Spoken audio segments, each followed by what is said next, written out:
বাগদাদি বলে, ঠিক আছে আপনি প্রশ্ন করেন আমি জবাব দেব। তিনি প্রশ্ন করলেন, ১ নাম্বার প্রশ্ন, জুনায়েদ বাগদাদি, এই যে তোমার হাবিব তোমাদের রসুল বলেছে যে সর্বনিম্ন যেই লোকটাকে জান্নাত দেওয়া হবে, সর্বনিম্ন শ্রেণীর মানুষকে যেই জান্নাত দেওয়া হবে সেটা হবে এই পৃথিবীর 10টা পৃথিবীর সমপরিমাণ একটা জান্নাত। আর এরকম আরো কত বড় জান্নাত আছে, জান্নাত তো বিশাল ব্যাপার। এই জান্নাত আমরা শুনেছি, হাদিসে পেয়েছি একটি গাছের ছায়ার নিচে থাকবে। আমার প্রশ্ন, এতগুলো জান্নাত, এত বড় জান্নাত কিভাবে একটা গাছের নিচে থাকবে? এটা আমার 1 নাম্বার প্রশ্ন। 2 নাম্বার প্রশ্ন হলো যে আমি তোমাদের রাসূল সাল্লাল্লাহু আলাইহি ওয়াসাল্লামের হাদিস থেকে পেয়েছি, আমরা এই দুনিয়ার ভিতরে খাবার খাওয়ার পরে এত ঢেকুর দেই কিন্তু খাবার শেষ হয় না, বাথরুম করতে হয়, প্রস্রাব পায়খানা করতে হয়, কিন্তু জান্নাতের ভিতরে এত খাবার খাবো শুধু নাকি একটা ঢেকুর দিলে শেষ হয়ে যাবে, সেখানে পায়খানার কোনো ব্যবস্থা নাই, পায়খানা হবে না, প্রস্রাব হবে না, এটা কিভাবে সম্ভব? 2 নাম্বার প্রশ্ন। 3 নাম্বার প্রশ্নের জবাব তুমি আমাকে দাও। 3 নাম্বার প্রশ্ন হলো, দুনিয়ার ভিতরে একটা খাবার যদি আমরা 2 দিন 3 দিন 4 দিন খাই, পরের দিন আর খাবারটা ভালো লাগে না, অথচ জান্নাতের ভিতরে ডেইলি একই খাবার খাওয়া হবে, কিন্তু তারপরেও নিয়মিত যে কয়েকটি খাবার আছে যেগুলো আমাদের সবসময় খাবার দেওয়া হবে, এতগুলো খাবার খাওয়ার পরেও তারপরেও আমাদের দেখা যাবে যে সেই খাবারের প্রতি অনীহা আসবে না, অনিচ্ছা আসবে না, খাবার খাইতেই মন চাইবে। তোমাদের রাসূলের হাদিস থেকে পাই। সুতরাং এই 3টা প্রশ্নের জবাব যদি দিতে পারো তবেই আমি তোমাদের এই যে এতগুলো মানুষ আছে সবাইকে সাক্ষী রেখে বলতেছি আমি মুসলমান হয়ে যাব। আমার বন্ধুরা, রব্বুল আলামিন কালামে হাকিমের ভিতরে জানিয়ে দেয়, ও দুনিয়ার মানুষ শোনো, আল্লাহ রব্বুল আলামিন আমি তোমাদেরকে জানিয়ে দিলাম, ইয়া আইয়ুহাল্লাযীনা আমানু তাকুল্লাহা ওয়া কুনু মা'আস সাদিকিন। বলি আল্লাহু আকবার। রব্বুল আলামিন বলেন, ও দুনিয়ার ঈমানদারেরা শোনো, তোমরা আমি রব্বুল আলামিনকে ভয় করো। জীবনের প্রত্যেকটি সময়ে, জীবনের প্রত্যেকটি সেক্টরে আমি রব্বুল আলামিনের যত হুকুম আহকাম রয়েছে সব হুকুম আহকামগুলো যদি মানতে পারো তবেই তোমরা ঈমানদার হবে, আমি আল্লাহ পাক রব্বুল আলামিনকে ভয় করবে।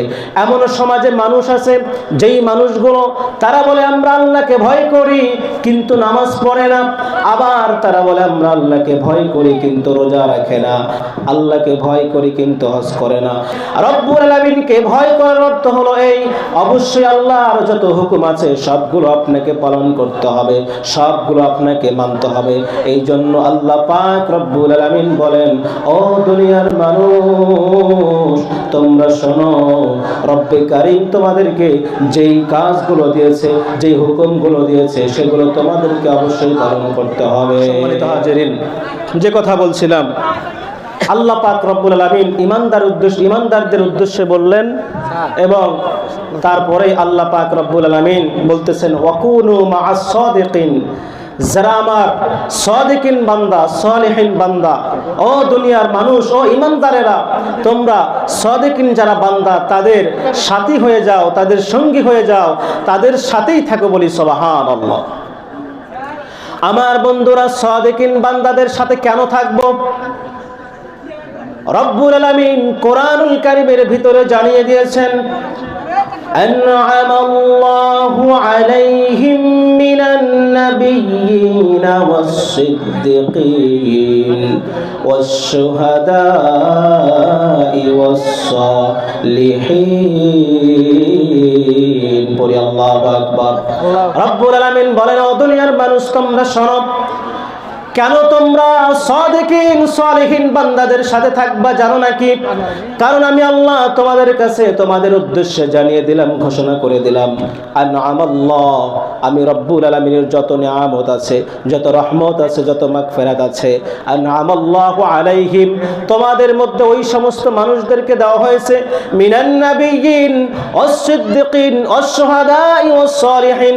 রব্বুল আলামিন বলেন, ও দুনিয়ার ঈমানদারেরা শোনো, আমি আল্লাহ পাক রব্বুল আলামিনের পক্ষ থেকে যত নিয়ামত রাজি রয়েছে সবগুলো নিয়ামত রাজি তোমরা পাবে। নবী যারা, সিদ্দিক যারা, শুহাদা যারা, শহীদ যারা, সালিহিন বান্দা যারা, তাদের কাছে যদি যেতে পারো তাদের কাছেই তোমরা সব চাইতে নিয়ামত পাবে। বলেন সুবহানাল্লাহ। এজন্য সিদ্দিকিন, শুহাদা, সালেহিন যারা, তাদের সংস্পর্শে যেত। বাংলাদেশ 360 আউলিয়ার বাংলাদেশ, এই বাংলাদেশ শাহজালালের বাংলাদেশ, এই বাংলাদেশ শাহপরানের বাংলাদেশ, শাহ মাখদুমের বাংলাদেশ, খান জাহান আলীর বাংলাদেশ, তিতুমিরের বাংলাদেশ। সুতরাং যারা বলতে চায়, যারা করতে চায় এরকম কাজ, এরকম দুঃসাহস দেখাতে চায়, আমরা ইতিহাস দেখেছি, যারাই আল্লাহর ওলির দরবারে পা দিয়ে ঘুরিয়ে দিতে চেয়েছে, আল্লাহ পাক রব্বুল আলামিন তাদের পা এই দুনিয়া থেকে ধ্বংস করে দিয়েছে। কথা বলেন ঠিক কিনা? সুতরাং এই দুঃসাহস যারা দেখায়, আমরা তাদেরকে সাবধান করব, এরকম দুঃসাহস দেখাবেন না। আল্লাহর ওলিদের জীবনী থেকে আমি একজনের ছোট্ট একটু সংক্ষিপ্ত আকারে একজনের জীবনী বলবো। তিনি হলেন আল্লাহর ওলি হযরতে জুনায়েদ বাগদাদি রহমাতুল্লাহি আলাইহি। জবরদস্ত একজন আল্লাহর ওলি ছিলেন। কেমন ওলি ছিলেন? একদিন একজন তার মুরিদ তার কাছে আসলেন, এসে বলতেছে, হুজুর, যে আয়াতে কারিমা আমি তেলাওয়াত করলাম, ইয়া আইয়ুহাল্লাযীনা আমানুত্তাকুল্লাহা ওয়া কুনু মা'আস সাদিকিন, বলতেছে, হুজুর, আমার পীর সাহেব, আমার শায়েখ, এই যে আমি আয়াতে কারিমাটা আল্লাহ পাক রব্বুল আলামিনের কোরআন থেকে শুনেছি, এই আয়াতের অর্থ কুনু মা'আস সাদিকিন, এতটুকু আমি বুঝতেছি না, আমাকে একটু বুঝিয়ে দেন। তখন আল্লাহর ওলি বললেন, তুমি আমার পাশে বসো। পাশে বসলেন, বসে আছেন, পিছন থেকে তার খাদেম তাকে বাতাস করতেছে। কি করতেছে? বাতাস করতেছে। তখন হুজুর তাকে বলতেছে, ও আমার মুরিদ, ও বাবা, তোমার গায়ে কি আমার গায়ের যে বাতাস, এই বাতাস কি তোমার গায়েও লাগে? তখন বলতেছে, হ্যাঁ হুজুর, আপনাকে যে বাতাস করা হচ্ছে ওই বাতাসটা আমার গায়েও লাগতেছে। এবার আল্লাহর ওলি জুনায়েদ বাগদাদি রহমাতুল্লাহি আলাইহি তিনি বলতেছেন, আমাকে বাতাস করতেছে, কিন্তু আমার পাশে বসার কারণে তোমার গায়েও যেমনি বাতাস লাগতেছে। আল্লাহ পাক রব্বুল আলামিন বলছেন, আল্লাহ বলেন কোরআনুল কারীমের ভিতরে, যারা মুহসিন বান্দা, মুহসিন বান্দাদের কাছেই আমি আল্লাহ পাক রব্বুল আলামিন রহমত রেখে দিয়েছি, বলি সুবহানাল্লাহ। তাদের কাছে গেলে রহমত পাওয়া যায়। সুতরাং কুনু মা'আস সাদিকিনের অর্থ হলো, যারা সাদিকিন বান্দা আছে, যারা সালেহিন বান্দা আছে, তাদের স্পর্শে গেলে যেমনি কাছে থাকলে বাতাসে পাওয়া যায়, তাদের পাশে থাকলে, তাদের কাছে থাকলে এরকম আল্লাহর রহমত পাওয়া যায়। সুতরাং আল্লাহ এটা দ্বারা এই বুঝিয়েছেন যে তোমরা সালেহিন বান্দাদের সাথে থাকলে রহমত পাবা, মাগফিরাত পাবা, এমনকি কাল কিয়ামতের ময়দানে নাজাত পেয়ে আল্লাহর জান্নাতে যাবা, বলি সুবহানাল্লাহ। এত বড় মাপের একজন আল্লাহর ওলি ছিলেন, যিনি সবকিছু সহজেই ক্লিয়ার করে দিতে পারতেন। এই জুনায়েদ বাগদাদি রহমাতুল্লাহি আলাইহি তিনি একদিন স্টেজের ভিতরে আলোচনা করতেছেন, তার মুরিদদেরকে নিয়ে আলোচনা করতেছেন। দৈনিকের রুটিন, প্রত্যেক দিন তার ছাত্রদেরকে তালিম দেয়, তার মুরিদদেরকে তাদরিস করে, দর্শ দেয়। ওই জায়গার ভিতরে আশ্চর্যের বিষয় হলো, একজন ইহুদি যুবক সব সময় ওনার দরবারে যাইতো এবং সেই মাজলিসের সর্বশেষ স্থানে বসে থাকতো। যখন আলোচনা শেষ হতো, তিনি পীর সাহেব হুজুরের কাছে আসতেন, জুনায়েদ বাগদাদি রহমাতুল্লাহি আলাইহির কাছে আসতেন, এসে বলতেন, অনেক বিষয় জানতেন, জেনে সর্বশেষ তিনি চলে যেতেন। আমার বন্ধুরা, হঠাৎ একদিনের বিপরীত হয়ে গেল। জুনায়েদ বাগদাদি এরকম তার ছাত্রদেরকে নিয়ে, তার মুরিদদেরকে নিয়ে আলোচনা করতেছে, সুন্দরভাবে আলোচনা করতেছে। ওই ইহুদি যুবক, ছোট্ট যুবকটা সেখান থেকে চলে যাবে। ওখান থেকে যখন চলে যাবে, জুনায়েদ বাগদাদি ডাক দিল, ও যুবক, তুমি তো প্রত্যেক দিন আমার কাছে কোনো না কোনো কিছু জানতে চাও, কিন্তু আজকে কেন তুমি এখান থেকে চলে যাবা? জুনায়েদ বাগদাদির প্রশ্নের জবাবে বলে, ও আল্লাহর ওলি, আমি তো জানি আপনি ইমানদার, আপনি নেককার একজন মানুষ, আল্লাহওয়ালা মানুষ, কিন্তু আমরা তো ভিন্ন ধর্মের মানুষ। আমাদের ভিতরে আজকে তাওরাতের একটি মাহফিল আছে, তাফসির হবে, আমাদের সবচাইতে বড় পণ্ডিত আছে, বড় আলোচক আসে, সে এসে আজকে আলোচনা করবে, ওই জায়গায় যাব, এই জন্য আমি আপনাকে আর সময় দিতে পারতেছি না, এখান থেকে আমি তাড়াতাড়ি চলে যাচ্ছি। জুনায়েদ বাগদাদি যখন শুনলেন, শোনার পরে বলতেছে, ও যুবক, আমি আজকে তোমাদের ওই অনুষ্ঠানে যেতে চাই, তোমাদের তাওরাতের মাহফিলে যেতে চাই, তোমাদের ওই তাফসির মাহফিলে আমি যেতে চাই।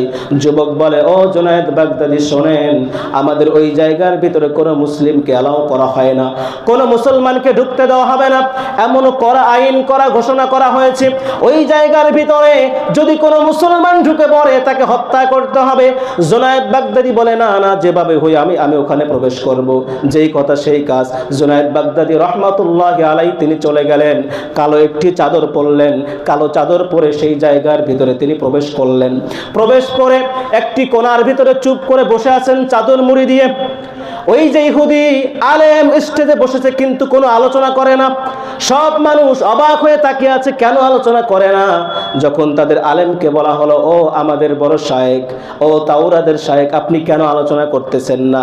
তিনি বলতেছেন, এত কড়া আইন থাকার পরে, এত কড়া নির্দেশনা থাকার পরেও এই জায়গার ভিতরে একজন মুসলমান ঢুকে পড়েছে, যার কারণে এই জায়গায় আমি তাওরাতের কোনো আলোচনা করতে পারবো না। সব মানুষগুলো রাগে রাগান্বিত হয়ে গেল, ক্ষুব্ধ হয়ে গেল। কে এমন, কার এত দুঃসাহস এই জায়গার ভিতরে প্রবেশ করেছে? আমি তাকে মারতে চাই, আমি তাকে হত্যা করতে চাই। ওই ইহুদি আলেম বলতেছে, না না না, তাকে আঘাত করা যাবে না, সে একজন বড় আলেম, সে একজন বড় মাপের মানুষ, মুসলমানদের সবচাইতে বড় মানুষ। এবার ওই ব্যক্তি বলতেছে, না না, তাকে আঘাত করা যাবে না, তাকে কোনোভাবে আঘাত করিও না, তাকে সসম্মানে স্টেজের ভিতরে নিয়ে আসো। ওই ব্যক্তিকে যখন জুনায়েদ বাগদাদিকে যখন নিয়ে আসা হলো স্টেজের ভিতরে, স্টেজের এক জায়গায় চেয়ার দিয়ে তাকে বসানো হলো। এবার বলতেছে, আপনি সবচাইতে সম্মানিত মানুষ, এজন্য আপনাকে আঘাত করতে দেওয়া হয় নাই। জুনায়েদ বাগদাদি বলে, ও ইহুদিদের আলেম, তুমি আমাদের ইসলাম সম্পর্কে এত ধারণা রাখো, কিন্তু আমার একটা প্রশ্ন, তুমি কেন মুসলমান হও না? কেন কালেমা পড়ে মুসলমান হও না?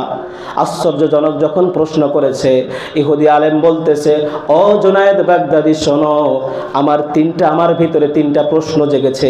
এই তিনটা প্রশ্ন আমি তোমাদের মুসলিমদের অনেক আলেমকে জিজ্ঞাসা করেছি, কেউ প্রশ্নের জবাব দিতে পারে নাই, এই জন্য আজ পর্যন্ত আমি মুসলমান হই নাই। বলেন আল্লাহু আকবার। এই জন্য মুসলমান হই নাই।